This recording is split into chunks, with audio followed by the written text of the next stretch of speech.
Saudi আরবে মৃত যুবকদের সংখ্যা বেড়েই চলেছে, বিশেষ করে বাংলাদেশিদের।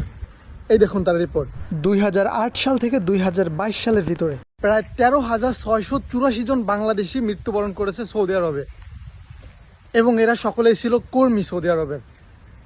আর এই 3 বছরে বা এর আগে কি হয়েছে সেগুলোর রিপোর্ট আমার কাছে নেই, তাই আমি বলতে পারতেছি না আসলে এই মৃত্যুগুলো কেন হয়েছে। সৌদি আরব সরকার বলেছে এর ভিতরে 76% মৃত্যু ছিল ন্যাচারাল মৃত্যু, আর বাকিগুলো ছিল ওভার স্ট্রেস বা গরমের কারণে অনেকে পানি খাইতো না ঠিক মতো। এই জন্য আপনাদের রাসেল ভাইয়ের ঘটনাটি শোনাই। রাসেল ভাই বলতেছিল তিনি 2023 সালে সৌদি আরবে গেছে। সে দেশে অতটা কষ্টের কাজ করেনি এবং অত গরমে রোদে কখনোই সে কাজ করেনি। তাকে দেয়া হয়েছিল মরুভূমির ভিতরে কাজ।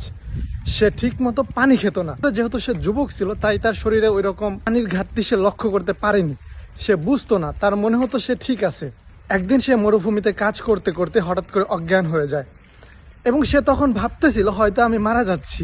এবং যখন তার ঘুম ভাঙলো সে দেখতে পারলো সে একটি হসপিটালে আছে, তার পাশে কিছু সৌদি আরবের মানুষ বসে আছে।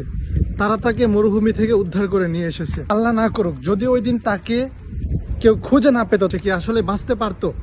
ভাগ্য ভালো সে বেঁচে গেছিল। আমি ভাইয়ের সাথে কথা বললাম, ভাই বলল এর মেন সমস্যা ছিল ভাই ঠিক মতো পানি পান করতো না। এই জন্য আপনারা সৌদি আরবে যারা আছেন তারা অবশ্যই ঠিক মতো পানি পান করবেন, আর সূর্যের আলো থেকে একটু বেঁচে থাকার চেষ্টা করবেন। সবসময় ফুল হাতা জামা পরবেন এবং মুখ ঢেকে রাখার চেষ্টা করবেন, আর সাথে পারলে সানগ্লাস ব্যবহার করবেন। আমি চাই না কোনো প্রবাসী ভাই এভাবে কষ্টে থাকুক।